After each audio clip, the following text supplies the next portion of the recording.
And here we are, live. Shalom Goyim. We are back, and this time, I believe I have the correct settings, so the stream won't die suddenly. Outtuition. Oh yeah, welcome to everyone in chat, by the way. Howdy, Tyler. Me and Tyler were just talking about Professor Zhang and his secret history. He's got some good videos. I want to go through a lot of his stuff, but I'm just going through the secret history at the moment. It's good stuff. It's good stuff. He's a good generalist. And I find when he gets things wrong, it's not that he's flat out wrong. It's that there's just finicky details that he misses because he's, doing a generalist sweep. But it's super useful. Generalist stuff is so useful because it's like he just hits so many corners and syncs it up together. His system, it's amazing. It's amazing. And he's like, don't believe me, just figure it out, just find it out. And I'm like, yeah. He's good. He's good. I really like Professor Zhang. He's a funny guy as well. But I'm only up to Ep 11.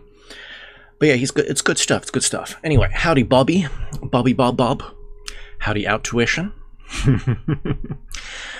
And Outtuition says, thanks Richard for introducing me to Jord. As of this morning, I've officially binged his whole channel. Jesus Christ. He's got some good videos. I love the, when he first asked to interview me, I was like, who's this guy? And I watched a couple of vids, and then I was like watching the cyber feminism vid, and I was like, based, this is amazing. Audio good, looking solid. Goy slop, damn straight. Howdy Necrodancer. Also, I've got a little stretch goal today, guys. Donate to support the stream and also to find out what the top 10 esoteric movies are. So I can dunk on Holy Mountain, Knight of Cups, and Imaginarium again. What's a detail? Detail? Anyway. So. The cards. Oh shit, no, never mind. These are my headphones, I need to get them out of the way. Y'all not speaking. I don't need to hear you, you need to hear me. So let me put them over there, and let me just get the cards. The cards. Now, let's see. Dropped frames, 0%. Oh, everything's looking green, I'm so happy. Okay guys, lock in. Lock in for this mega card pool. Ooh, I got 2. Shall we do 2? Let's do 2. They're kind of symbolic. Oh, this is actually very symbolic. These are 2 cards. So we got a double today. So guess what? These 2 cards, and I'm going to keep them as a 2 because this is very funny. This is very funny.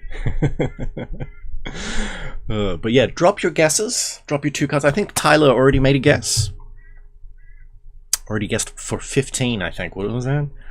Yeah, 15. Let's see. Let's see. We got a double. We got the double. Moon and Sun guesses Bob. Okay. Bobby Bob. Where's Nulu with his ultra good guesses? Anyway, oh yeah, today we might do a little shorter one as well because I got to help my wife. My wife's doing her show. She's got her drama kids class and they're doing an end of the year show, so we might just get to the end of this chapter and have a nice little chit chat. But yeah, we'll pick off, while you guys are guessing, we'll pick up where we got last week. The last week the stream died, for all those who forgot. Last week's card was Justice, also, if you guys didn't get that. So we'll go... Yeah, maybe if we reach the end of this chapter, we'll go and do some astrology stuff like we did last week, just for fun. So I'll reread this, because I think we did this again. Was it Shid? 9083, guessing sun and star? Okay. In the majority of cases, the religions of antiquity agree that the material visible sun was a reflector rather than a source of power. The sun was sometimes represented as a shield, carried on the arm of the sun god, very based, as for example Frey, the Scandinavian solar deity. This sun reflected the light of the invisible spiritual sun, which was the true source of life, light, and truth. The physical nature of the universe is receptive. It is a realm of effects. So in this physical world, we don't have causes. There's just effects, and effects lead to other effects. The causal world is the spiritual world, the world of the spiritual sun. Hence why in some systems of Hermetic Kabbalah, they always put the sun in Tiphereth, which is the causal world. The invisible causes of these effects belong to the spiritual world. Hence the spiritual world is the sphere of causation. The material world is the sphere of effects, while the intellectual or soul world is the sphere of mediation. Thus Christ, the personified higher intellect and soul nature, is called the mediator, who by virtue of his position and power says, "No man cometh to the Father but by me." So that's the Christ has to incarnate into Tiphereth. It's not that the Tiphereth is the Christ, technically, but the Christ, because if you go with Kabbalah, it's the higher three, Keter, Chokmah, Binah. Really, that would be the Father, Son, and Holy Spirit. So Binah would be Holy Spirit, Keter would be the Father, meaning Chokmah is the Christ. So what you want is you want to get Chokmah to interact with your Tiphereth, your inner Tiphereth, and that is the incarnation of the Christ, the spiritual Son coming inside you. Now, welcome never a moon and star. That's pretty funny.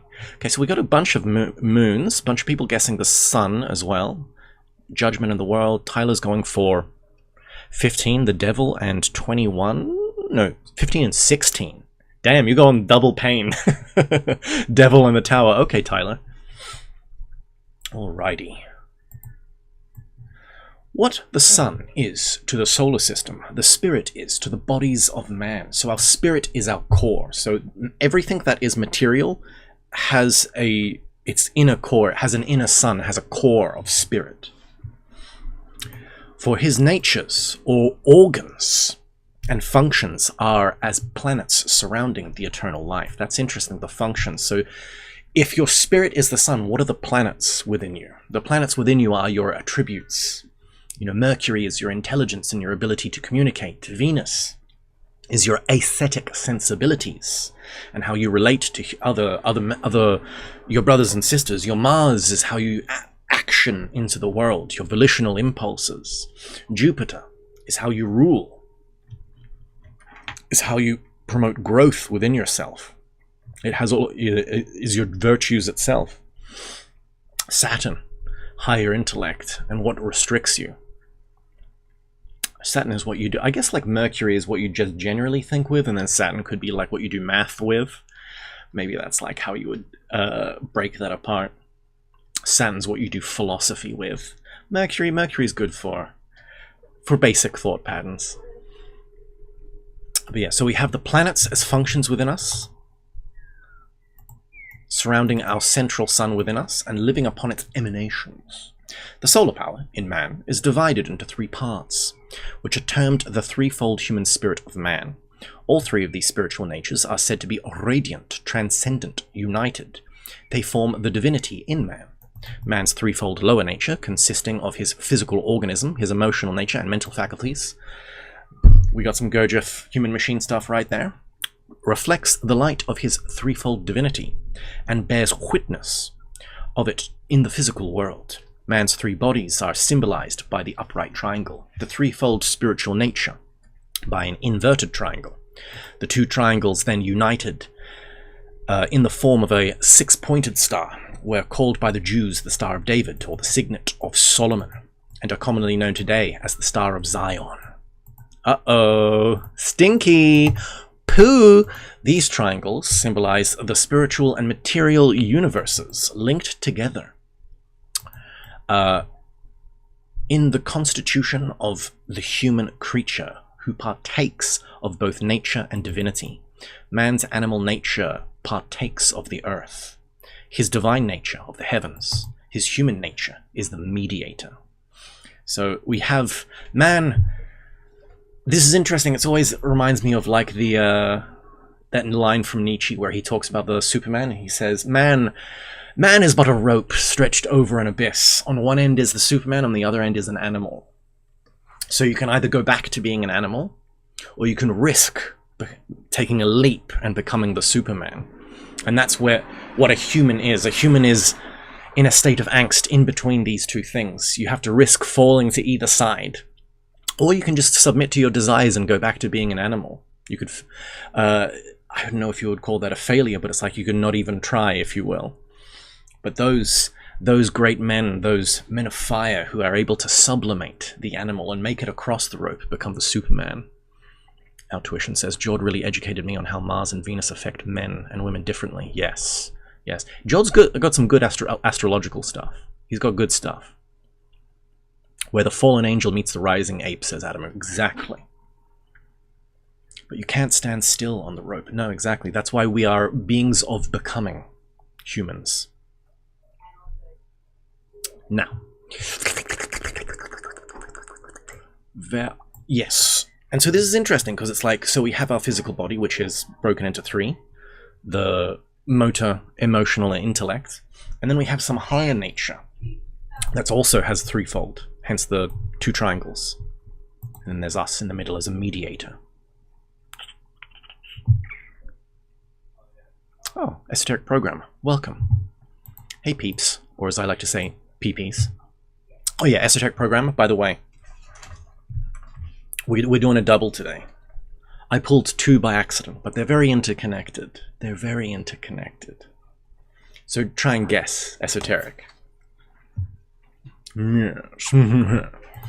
Now, 1 second. Just a second, guys. It's the daily double. Yes. Okay. The Rosicrucians and the Illuminati, describing the angels, archangels, and other celestial creatures, declared that they resembled small suns, being centers of radiant energy, surrounded by streamers of Vrillic force. Ooh! Manly P. Hall, R.I.P., he would have loved Vril edits. But anyway, so Rosicrucians and the Illuminati. The Rosicrucians, they described the angels and archangels and other celestial creatures that they resembled small suns, beings centers of radiant energy surrounded by streams of Vrillic force. From these outpouring streamers of force is derived the popular belief that angels have wings. These wings are corona-like fans of light, by means of which the celestial creatures propel themselves through the subtle essences of the supra-physical worlds. True mystics are unanimous in their denial of the theory that the angels and archangels are human in form, as so often depicted. Yeah, real. A human figure would be utterly useless in the ethereal substances through which they manifest. Science has long debated the probability of the other planets being inhabited. Objections to the idea are based upon the argument that creatures with human organisms could not possibly exist in the environments of Mars, Jupiter, Uranus, Neptune. This argument fails to take into account nature's universal law of adjustment to environment. Reminds me of how Gurdjieff talks about how, like, crow people live on, like, Saturn. Yeah, I think it's just, I think he means planets. It's just a little error there. The ancients asserted that life originated from the sun, and that everything, when bathed in the light of the solar orb, was capable of absorbing the solar life element, and later radiating them as flora and fauna. One philosophical concept regarded the sun as a parent, and planners again, as planets as embryos still connected to the solar body by means of ethereal umbilical cords, which served as channels to convey life and nourishment. Crow people. Yes. Saturn is ruled by crows. Some secret orders have taught that the sun was inhabited by a race created with bodies composed of a radiant spiritual ether, not unlike, in its consistency, the actual glowing ball of the sun itself. The solar heat had no harmful effects upon them, because their organisms were sufficiently refined and sensitized to harmonize with the sun's tremendous vibratory rate. These creatures resemble miniature suns, being a little larger than a dinner plate in size. Although some of the more powerful are considerably larger, their color is the golden white light of the sun. From them emanate 4 streamers of vril. These streamers are often great length and are in constant motion. A peculiar palpitation is noted throughout the structure of the globe and is communicated in the form of ripples to the emanating streamers. The greatest and most luminous of these spheres is the Archangel Michael. Okay. The entire order of solar life, which resemble him and dwell upon the sun, are called by modern Christians the archangels or the spirits of light. This is very interesting because in some expanded theosophic sort of cosmologies, they always have different angels or beings related to different rays, and the rays correspond to the planets. Sometimes you'll hear stuff now of like this different colors rays and the violet silver ray, and Theosophists have gone real cray with the rays and what they mean. My text reads planets. Yeah, okay, there you go. It's definitely planets. It's just the online PDF has gotten a little cray. But so there's this thing with the different colored rays and different beings are underneath these different rays, and the different rays have different attributes, and it's like, oh, which ray's this, and can rays interpenetrate? And it's like, everyone gets ultra complicated and autistic about it, but really, the rays come back to the 7 planets. The 7 planets have different energies that bombard the Earth, and people are a mixture of rays, but there's one that is dominant, you could say. And that ray stays the same throughout all of your life. Your past, also through, you change your star sign from life to life to life, but your ray is like something that more corresponds to your being, your soul, whereas your star sign is more connected to your personality. And so your ray, it's interesting, that's kind of like what planet you work with, or what planet, I don't know, if you were to transform yourself from human to something greater, you would transform yourself along that ray. Does this mean like a causal body? Yeah. It's more like, so if you were to develop a causal body and become a being without a physical body and enter the hierarchy of the angels or gods or something, you would be under a specific ray. So think of like the gods. There's always a god of strength, Mars. There's always a god of, intelligence or medicine or science or thought, Mercury. Communication messenger. There's always a god of love. There's always gods of love and beauty, Venus. And so it's like, when you develop, when you go beyond human, you do so in like a category, in like in one of the paths of the divines kind of thing. Where can I find this ray? And so this is the thing I'm talking about. You look at this online and it's just super autistic and putting different masters under different rays and people fighting, and like I channeled Saint Germain and he said he's under this ray, and it's like, yeah, cool story, fucking bro. I'm assuming these rays would be colored all over. Yeah, and this is the thing. They get so autistic about it, and it's like, no, it just corresponds to the planets, and different beings come under different planets. And it's one of these things. Steiner said something really interesting. He said the ray of the sun is actually an ultra rare ray. So most humans are like ray of Mercury, ray of Venus, ray of Mars, Jupiterian ray, Saturnian ray.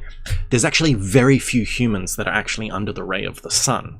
That's something that Steiner says. And I was like, oh, okay, interesting. But then I've heard other people say different things, like your ray is really connected to your rising sign. And so throughout each of your lives, no matter what happens, you always have the same rising sign. I'm like, that doesn't make sense. And also, if it's your rising sign, then therefore, if you have Leo rising, you're under the ray of the sun.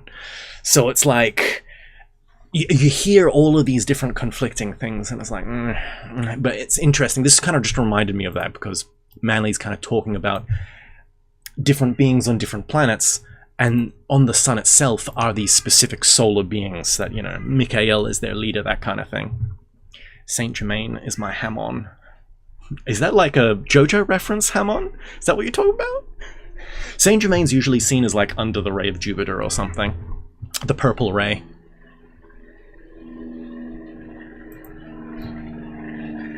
Damn planes. Surya, the regent of the sun. from Moore's Hindu pantheon. Moore describes this figure as follows.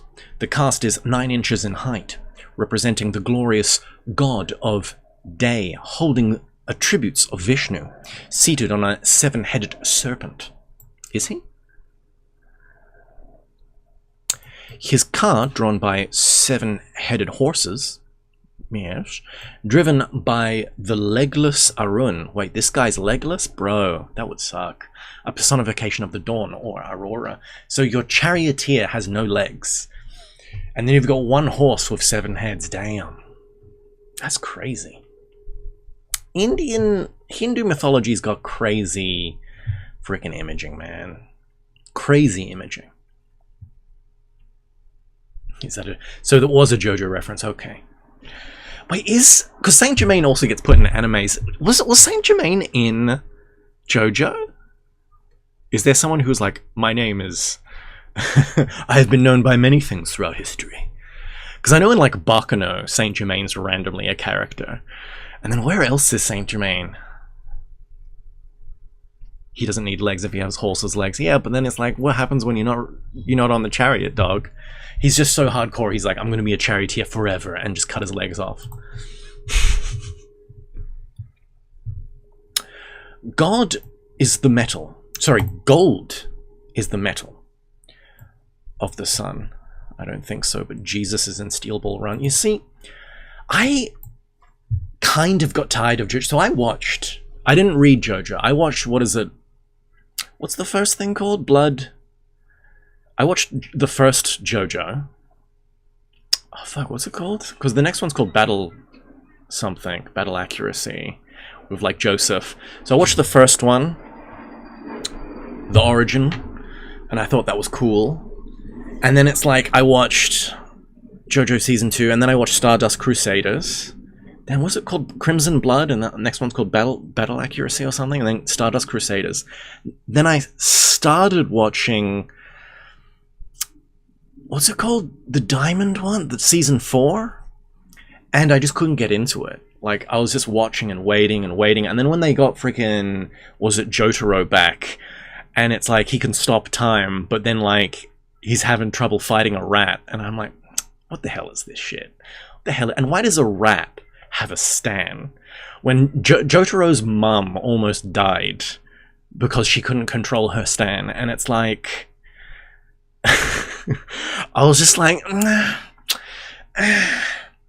And then, like, I just stopped watching, and, like, I didn't even get to see freaking David Bowie or whatever, King Crimson or whatever the evil villain is. And everyone's like, ugh. And then like Stone Ocean, so I haven't watched Stone Ocean, and Steel Ball Run's coming out, and everyone's like, that's the best one, and I'm like, one day, maybe I'll watch it, but I watched it for the meme, and that's about it. Ranking 7, 5, 3, 4, 6, 2, 1 is my ranking. I feel like 1 and 2 get pretty, like, get slammed for being crap, but you know what? 2 was great. The world's friendliest Nancy is hilarious. If you've watched the second JoJo season, you know what I mean. It was actually kind of fire. Hamon in the training arc. 2 is great. 2 is actually great. 3 is really boring. It's like this monster of the week, and there's like an ape on a battleship, and you're like, what the hell is going on? And it only gets good like really late. And then 4 is just kind of meeting weird psycho people, surviving, and then all of a sudden it's like, oh, and now we're best friends, even though I tried to kill you. And it's like, what the hell is even this? It just didn't seem like it had a storyline. It was like collecting a bunch of random characters. And it's like, it just couldn't hold me long enough. Howdy, Spectral. Where are we? We're right here, but I got distracted by talking about JoJo's Bizarre Adventure. Stop it, guys. So, the sun in an alchemical symbology. Oh yeah, by the way, Spectral, we pulled 2 tarot cards this week, so try to guess what tarot cards I pulled. And believe it or not, they're connected. And that's all I'm going to say about them. Gold is the element of the sun, and has been considered by many as crystallized sunlight. Whence, gold is mentioned in alchemical tracts. It may be either the metal itself or the celestial orb, which is the source or spirit of gold. Yeah, and this is the one thing that's really interesting and hard, because in some things, some alchemical texts, gold is the aim. Like, you're trying to work with metals to melt them down, and you arrive at prima materia. So you don't start with prima materia, you arrive at prima materia because the whole thing is there's a kind of an ambient, not an idealism, but a kind of a monism behind alchemy, that the entire world is made of one substance and everything is different modes of a single substance. So you start with gross metals and you transform them into the prime substance, or the original substance, the prima materia, and then the prima materia isn't the gold. The prima materia is then, like, you've gone from minor mysteries, and that's the beginning. Once you get to prima materia, then you recrystallize it as gold. And if you can do that to a metal, to metals, then you can do that to yourself. You can melt yourself down and transform yourself into something new, a new being. That's the idea behind alchemy. And so it's hard because sometimes they talk about gold as the goal, but then other times gold is literally a part of the process. Like sometimes they, and this is the thing, it's like, the planets play an important part. You work in ceremonial magic, you work with the planets because they have certain energies, talking about the rays again, and mixing the energies of the planet together can have an effect inside you. But also metals correspond to the planets. So what metals correspond to the planets? Well, what happens when you mix all the metals together? Well, the alchemists talk about electrum. Electrum is a secret alloy that is made out of the 7 planetary metals, i.e. lead, tin, so lead corresponding to Saturn, tin corresponding to Jupiter, copper corresponding to Venus, iron corresponding to Mars, quicksilver or mercury corresponding to Mercury, silver corresponding to the Moon, and gold corresponding to the Sun. You have the 7 planets, the 7 metals, mixing together to create electrum. So in that, gold is just an element, a part of the process. So in that, it's like you get these things together and you make electrum, an alloy. So that's symbolic of you're working with the 7 planets and you're creating electrum inside you, i.e. something that transcends the 7 rays, or the 7 archons. Whereas in other things, it's like, no, you're trying to transform these base metals, your base desires, negative attributes within you, you're trying to dissolve them to get to the prima materia, and then, solve et coagula. Dissolve, purify, and then you recoagulate them into something new, into the gold, which is then the end goal. So it's like like an ore has impurities, and so you burn it out, and then you get this pure thing. It's like metals, you dissolve them into prima materia and then you recrystallize the prima materia into something. That's this different kind of interplay you see. What's everyone talking about? He is the hero of a whole series of novels. What are we talking about? So the dub versus subbed for JoJo, when I watched the first episode of the 2nd season, was like watching a totally different show. The dub is just so weird. Okay. Yeah, exactly, Outtuition. Imagine creating prima materia just to make literal gold. Yes. Well, I mean, it's an internal, external thing, so if you can make gold, then you can also do the great work. And if you can do the great work, then you can make gold. So it's more of it's not necessarily that they were greedy, it's a shit test thing. It's like, oh, you've gotten the Philosopher's Stone, you've reached the goal of the work, okay, show me your gold. That's as the litmus test that you've attained. So, gold mentioned in alchemical tracts, it may either be the metal itself or the celestial orb is the source, which is the source of the spirit of gold. Sulfur, because of its fiery nature, was also associated with the sun, as gold was the symbol of spirit. And the base metals representing man's lower nature, certain alchemists were called miners, and were pictured with picks and shovels digging into the earth in search of the precious metal. So this is the vitriol, visitus interiora. It's a big, long kind of thing to talk about. Visit the interior of your earth, i.e. your body is the earth. You close your eyes and you go within yourself. Those finer traits of character, buried in earthiness of materiality and ignorance, The diamond concealed in the heart of the black carbon illustrated the same principle. It's another symbolism. You go dig through the dirt to find the diamond.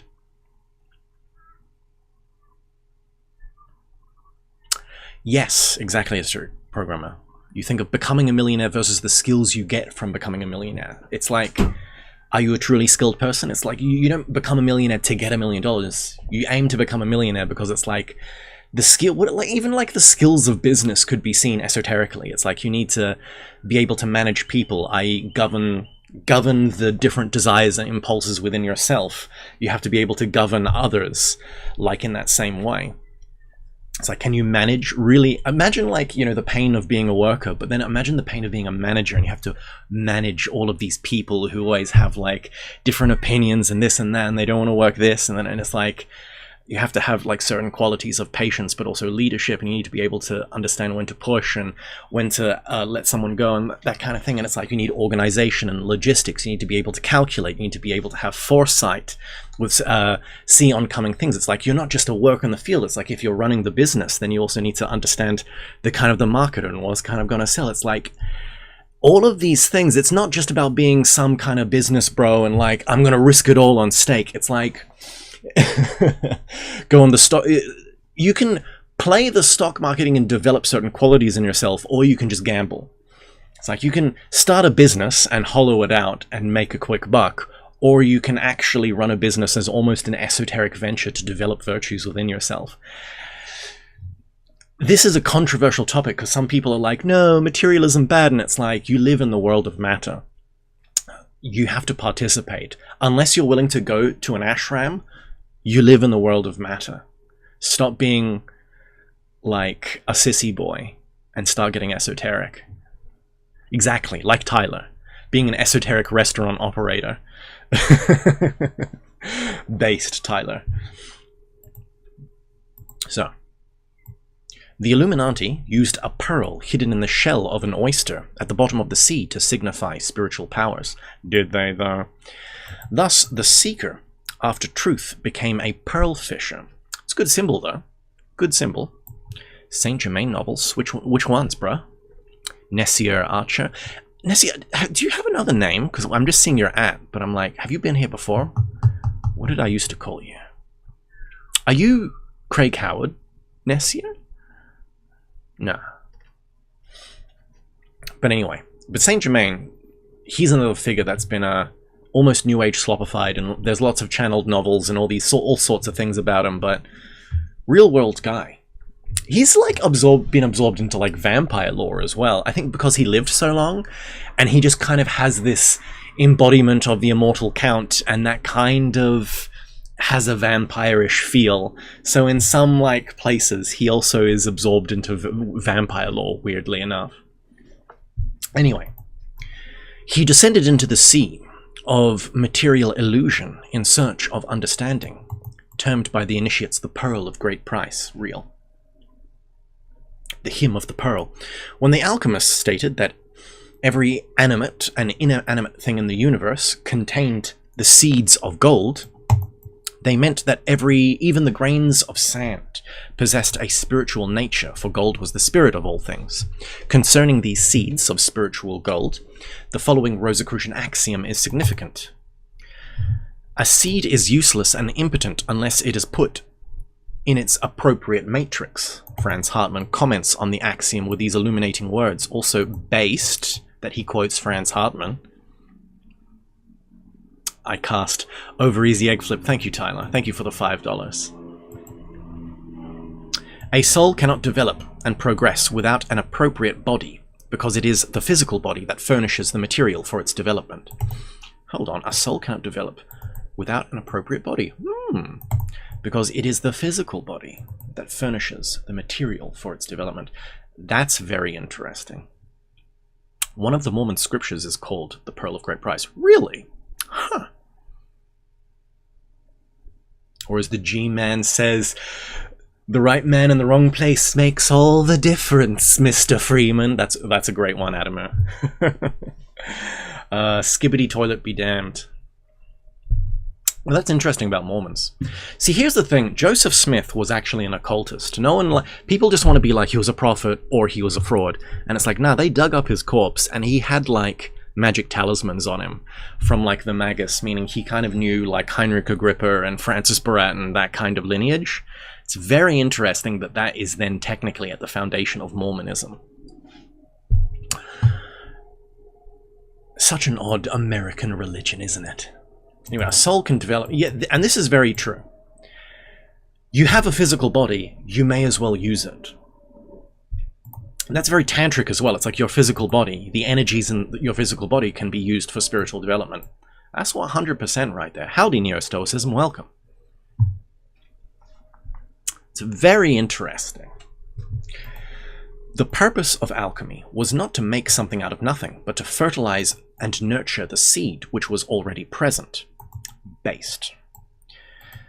Its processes did not actually create gold, but rather made the ever-present seed of gold grow and flourish. Everything which exists has a spirit, the seed of divinity within itself. And regeneration is not the process of attempting to place something where it has previously not existed. Regeneration actually means the unfoldment of the omnipresent divinity in man. That this divinity may shine forth and as a sun and illumine all with whom it comes into contact. So this is spirituality, this is initiation in a nutshell. That's why initiation is also seen like growing a plant. It's like you have the spiritual seed within you, but you need the correct fertile soil. You need a proper environment. You need the proper nutrients. You need proper water, teachings to spread upon you, and you need the sun. You need a proper amount of sun. So it's like if you have your seed, if it slams, if you get good teachings, but you're on concrete, you're not in a good environment, well, it's probably you may get a sprouting, but it may not last. You may get some spiritual experiences, but it may not take root, and you may not gain true. You may not gain a true spiritual development. And so this is the thing. It's like some people have experience, but their roots aren't in the ground. And so they just kind of spin around in a circle being like, ayahuasca told me that we're all one, man. And you're like, dog, learn to meditate. Now, let's talk about the midnight sun. Apuleius said when describing his initiation, "At midnight I saw the sun shining with a splendid light." The midnight sun was also part of the mystery of alchemy. It symbolized the spirit in man shining through the darkness of his human organism. It also referred to the spiritual sun in the solar system, which the mystic could see as well at midnight as at high noon. The material earth being powerless to obstruct the rays of the divine orb. The mysterious light which illuminated the temples of the Egyptian mysteries during the nocturnal hours were said by some to be reflections of the spiritual sun gathered by the magical powers of the priests. The weird light seen 10 miles below the surface of the earth by I am the man in the remarkable Masonic allegory, Etidorpa. Okay, that's interesting. That's very interesting. He's mentioning Etidorpa. Actually, you know what's a fun fact? The Etidorpa, if you get that book, it's got illustrations in it, and the guy who did the illustrations for Etidorpa, so when Manly Pahol read the book, so impressed him that he got the same artist to do the art for Secret Teachings of All Ages. So it's the same guy. Jonathan Augustus Knapp was the guy who did the art for Secret Teachings of All Ages. He also did the art for Etidorpa, which is a very interesting book. I think Mr. Mythos has a great video on the book Etidorpa, because it basically is a guy, it's in one of his Hollow Earth deep dives, because Etidorpa in the book is about this kind of Masonic allegory of a guy being initiated and going deep underneath the earth and gaining the key to immortality. It's very interesting. Very interesting. May well refer to the mysterious midnight sun of the ancient rites.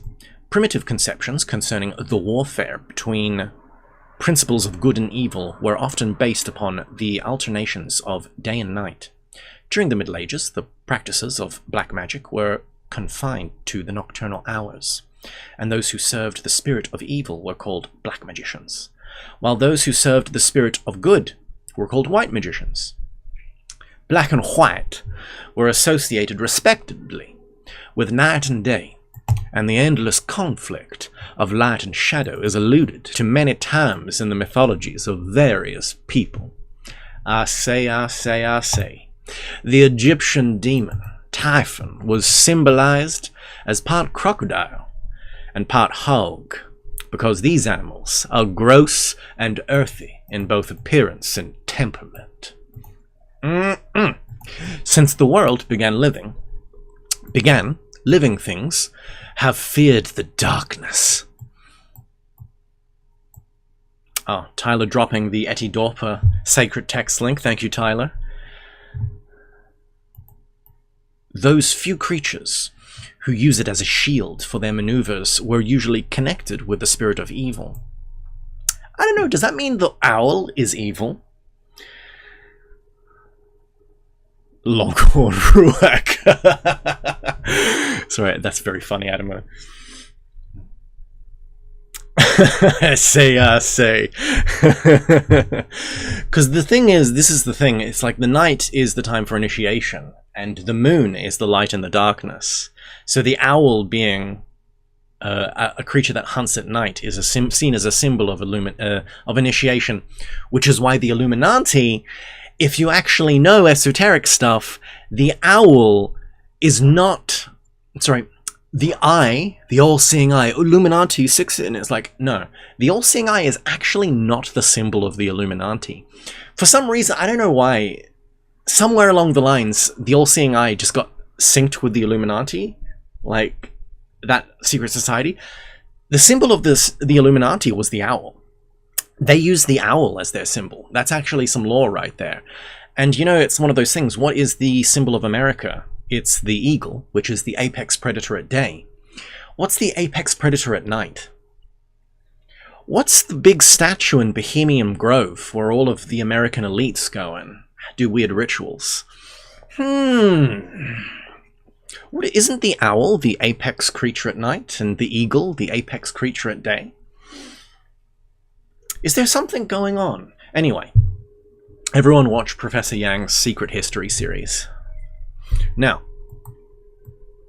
those evil, consequently, cats, bats, toads, and owls are associated with witchcraft. In certain parts of Europe, it is still believed that at night black magicians assume the bodies of wolves and roam around destroying. I guess that's the werewolf. So Athena's owl. I mean, the Illuminati, in essence, worshipped Athena, or wisdom, because it's through our rational wisdom that we illuminate ourselves. That's why I don't like kind of buy... Illuminati seemed kind of rationalist, atheistic, and it was kind of... They just used kind of spiritual symbols to draw people in, as if they had some great revelation, but actually they were kind of materialist rationalists. Because there was a guy called Karl von Eckerhausen who was... He's big in German early Rosicrucian magic scene, but he joined the Illuminati because that's what he thought. These were like illuminated spiritual people, and then he was like, oh, these guys are cringe, and actually left and was like cautioned and was just like, nah, these guys don't know what they're talking about. Karl von Eckenhausen, by the way, he wrote The Cloud Upon the Sanctuary, which everyone should read. Good book. Nock Laroque says, we have lots of owl symbols on our buildings, but there are also many harpies and gargoyles. Yes. Yes. And what are harpies symbols of? What are gargoyles symbolic of? And why do they all have wings? My guess is your cards are the Hierophant and the Judgment cards. Oh. Valkyrie guessing the cards. Everyone making your guesses. We drew 2 today. We got a double. Outtuition says, I have the same thoughts on Richard Nixon as Richard Nixon on Bohemian Grove. Yes, 100%. There's also something weird about Bohemian Grove, some weird lore. It's also the place where it's originally Bohemian Grove And I'm like, am I tripping here? Or is Bohemian Grove, in World War II, when they did the Manhattan Project to make the atomic bomb, they made and you know, if you see the movie Oppenheimer, they make a new like kind of town in the middle of the desert to house all of the scientists, the physicists. So they would bring their families in, and they would literally have kids there and grow up there. That small town is Bohemian Grove. In the movie, they make it like in the middle of the desert, but it's like, no, the town where the physicists were kept, where they did the calculations, that's Bohemian Grove. And I'm like, that's another weird kind of like thing, if that's true. There's an English boxer at my house right now, and she reminds me of a gargoyle. Oh, English boxer as in a dog, or a person who's just a bit of a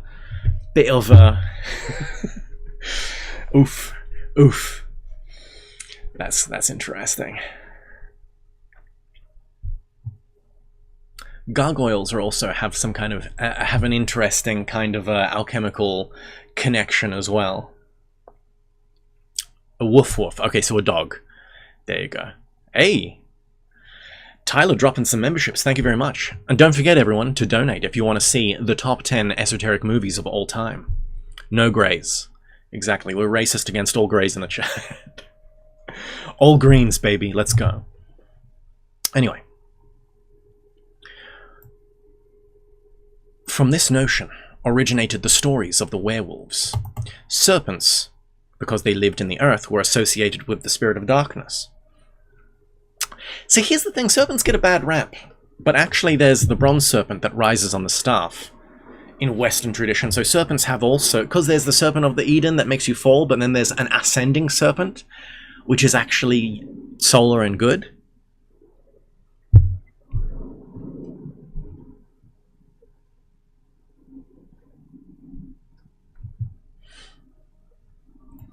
As the battle between... okay.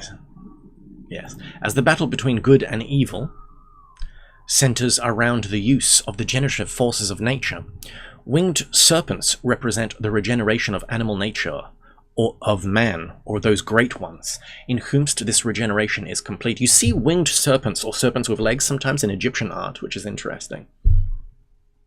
Among the Egyptians, the sun's rays are often shown ending in human hands. Masons will find a connection between these hands and the well-known paw of the lion, which raises all things to life with its grip. Very interesting.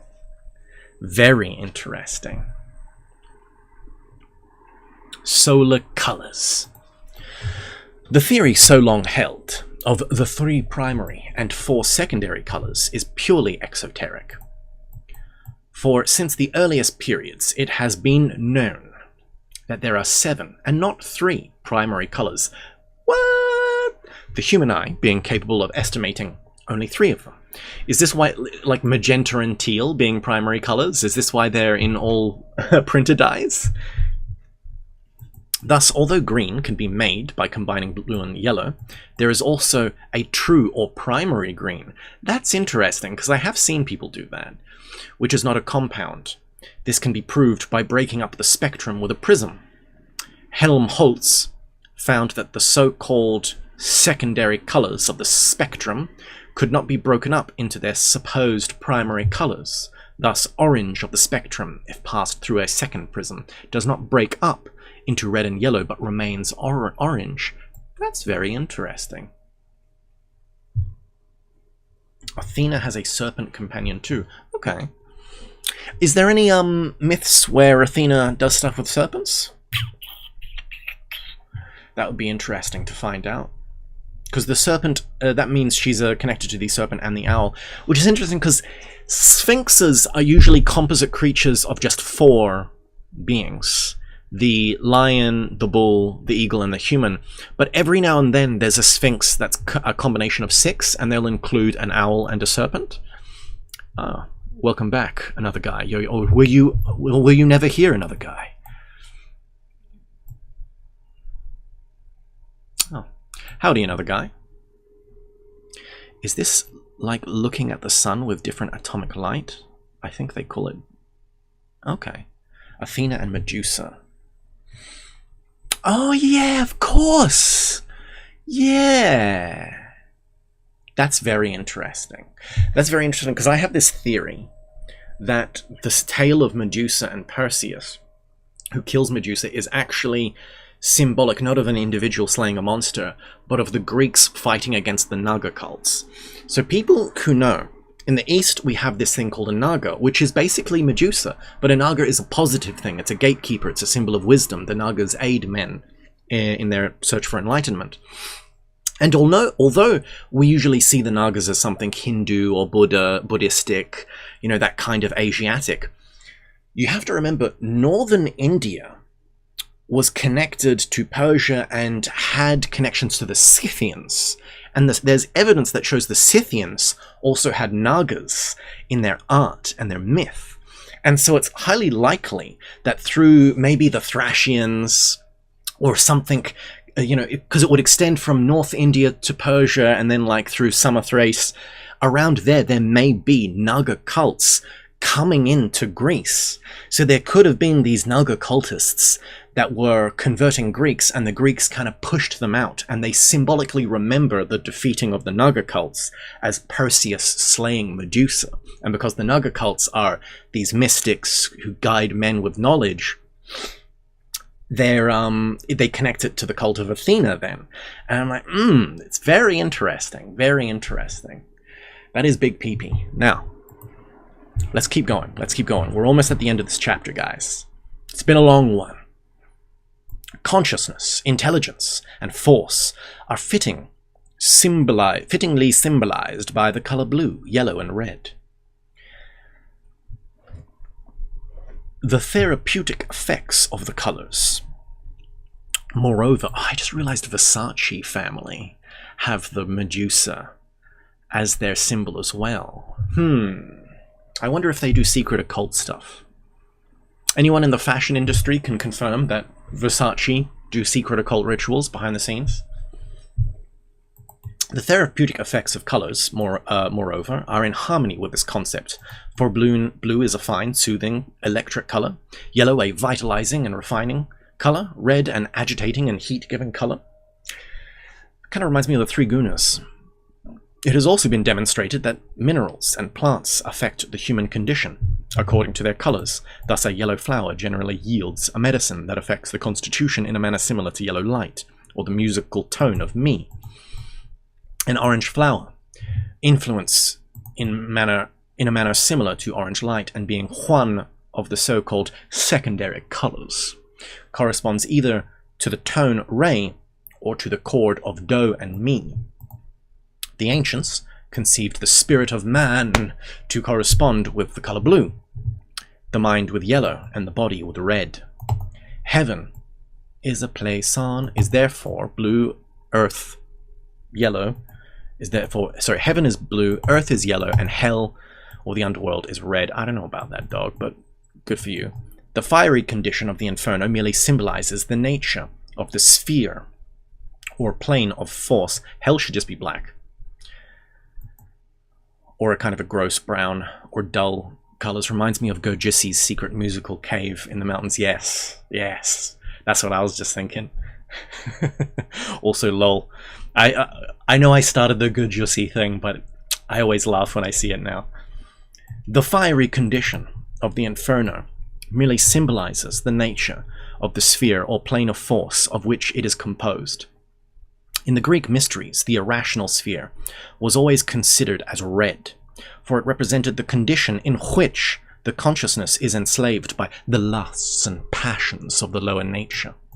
In India, we must destroy Pakistan. Certain of the gods, usually attributes of Vishnu, are depicted with blue skin to signify their divine and supramundane constitution. Okay, that's interesting. That's an interesting take.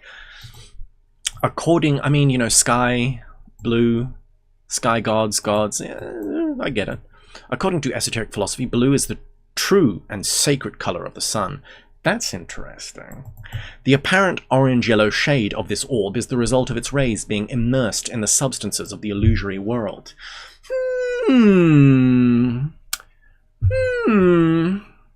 Interesting. Oh, Hyper Bumfuzzle says Versace chose Medusa head to symbolize fatal allure, wanted his clothes to have that same feeling. That's esoteric, dog. That's esoteric. That's very interesting. Thank you, Hyper Bumfuzzle, for that. That's some deep wisdom. That's Versace literally using the magnetic qualities of magic. We got a real one, guys. Our tuition. I mean, has anyone gone to the sun and found out? I mean, this is the thing. It could be that our atmosphere, as the sun's light hits it like a prism, our atmosphere changes its color to yellow. And, you know, the blue of the sun's rays then diffuses, and that's why the sky is blue. But really, if you were to leave the Earth's atmosphere and float in space, and you looked at the sun or close to the sun, the sunlight would actually be blue. That's interesting. If you were to leave the firmament of flat Earth, everything would be blue outside. Interesting.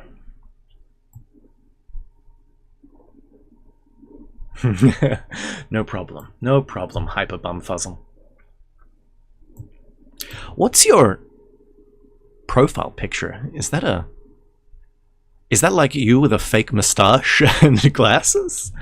Anyway, in the original symbolism of the Christian church, colors were of first importance, and their use was relegated accordingly, according to careful prepared rules.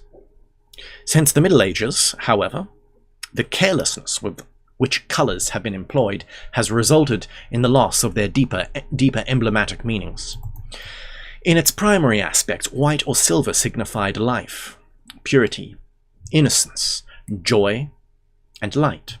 Red, the suffering and death of Christ and his saints, and also divine love, blood, and warfare, or suffering. Blue, the heavenly sphere of the states of godliness and contemplation. Yellow or gold, glory, fruitfulness, and goodness. Green, fecundity and usefulness. Fecundity just means growth. You fecundate the seed and it grows. Volcanic ash can make the sun look blue or green. That's interesting. That's very interesting. And prosperity. Violet, humility, deep affection, and sorrow. Black, meaning death, destruction, and humiliation. In early church art, the colors of robes and ornaments also revealed whether a saint had been martyred. That's interesting about black, because what does the Black Madonna signify then? Is she a dommy-mummy that spiritually dominates us? Is that why the Black Madonna is so sacred? What did you mean by this, Manly P. Hall?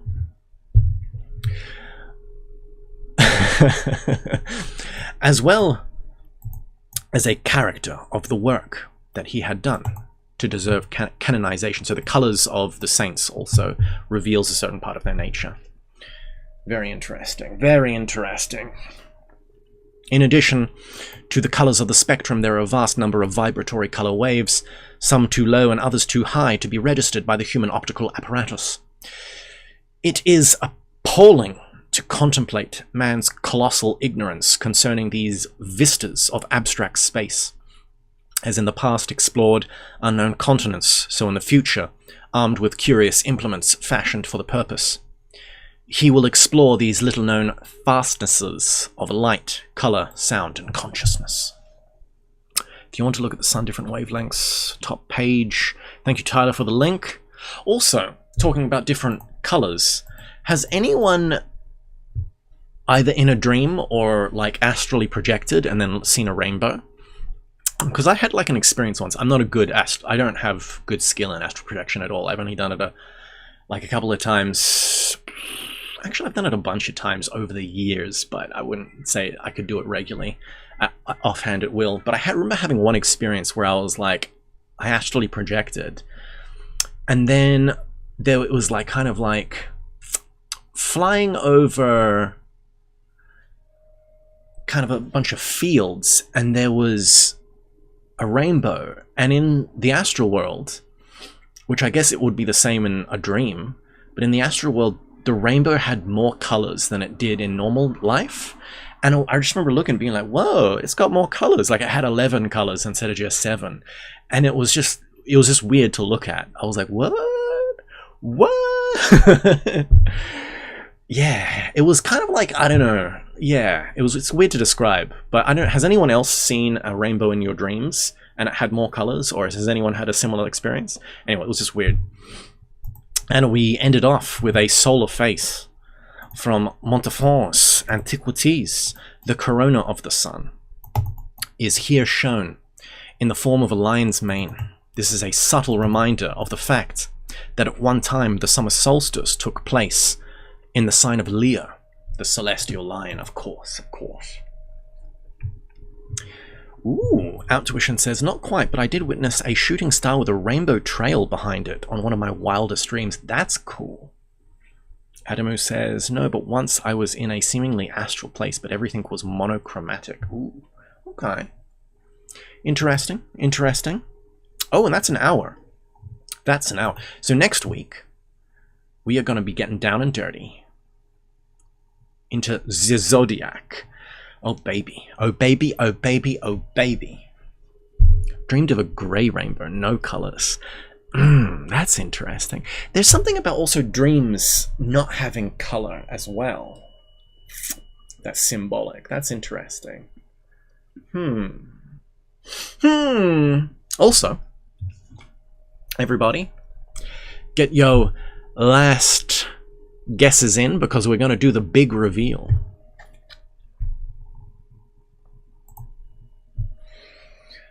Big reveal. Let's see what's up. We're guessing the Hermit from Scouse. Also, Scouse, we pulled a double, so we got 2. So we've had a bunch of suns and stars, moons and stars, wheel and tower. Okay. Sun and strength. That's a good combo. Empress, so Hermit and Empress, you're guessing Scouse? Okay. Oh, spectral. I dreamt of a rainbow as a giant sheet in the sky. That's cool. And I was like twisting it and playing with it, and it was like a parachute. That's cool. Fool and Magician would be a good one as well. Judgment in the World. No. So, for all those who are ready and waiting, the big reveal is the Moon and the Hermit. And the reason why this is interesting is because the Hermit is number 9 and the Moon is number 18. That's 9 and 9. So a lot of people got the Moon because you're guessing Sun and Moon or Moon and Stars. And we got a Hermit. Scouse guessed the Hermit. That's actually very interesting, Scouse. Scouse, I think you've gotten a couple, haven't you? But this is so interesting when I drew them, because I was like, boom, 9 plus 9, 18. The Hermit and 18 are interconnected in that way. Where is the Hermit? The Hermit walks through the darkness. Whereas the darkness is the Moon, is the thing that guides you symbolically in the darkness at night. Very into blessing. How very symbolic. How very Simba. So that was cool. Scouse is the pro remote viewer. Yeah, I think Scouse and Nulu seem to be pretty good at this. Because Scouse was the only one that got the Hermit. A bunch of people got the Moon because of just the combo thing. But, like, Scouse got the Hermit, so that counts. That counts for something. Man, that's really cool.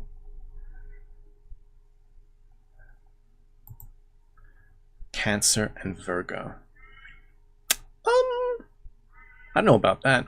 Moon would kind of, because it has the cray-cray fish at the bottom, which is sometimes a scorpion, you could say it's more Scorpio. And then the Hermit. Hermit's also a little bit, you know, bit of a Capricorn Sigma male going on his own way. But, yes. So, I think we'll leave it there. Thank you all for coming today. And if you want to help out these streams, do consider giving a one-time donation by PayPal. Supporting me on Substack. Follow me on Twitter. Maybe I've got some crypto wallets downstairs in the description. Help me avoid taxes. Scouse is a Capricorn based. And drop some birds in the chat for Carl, because he has been judging you all. Just got a nosebleed, goddamn. That was Carl using his psychic powers. Lots of birds. Lots of birds this week. I'll see you all next week. I finally got the video encoder to not screw up. See you guys then. Bye-bye.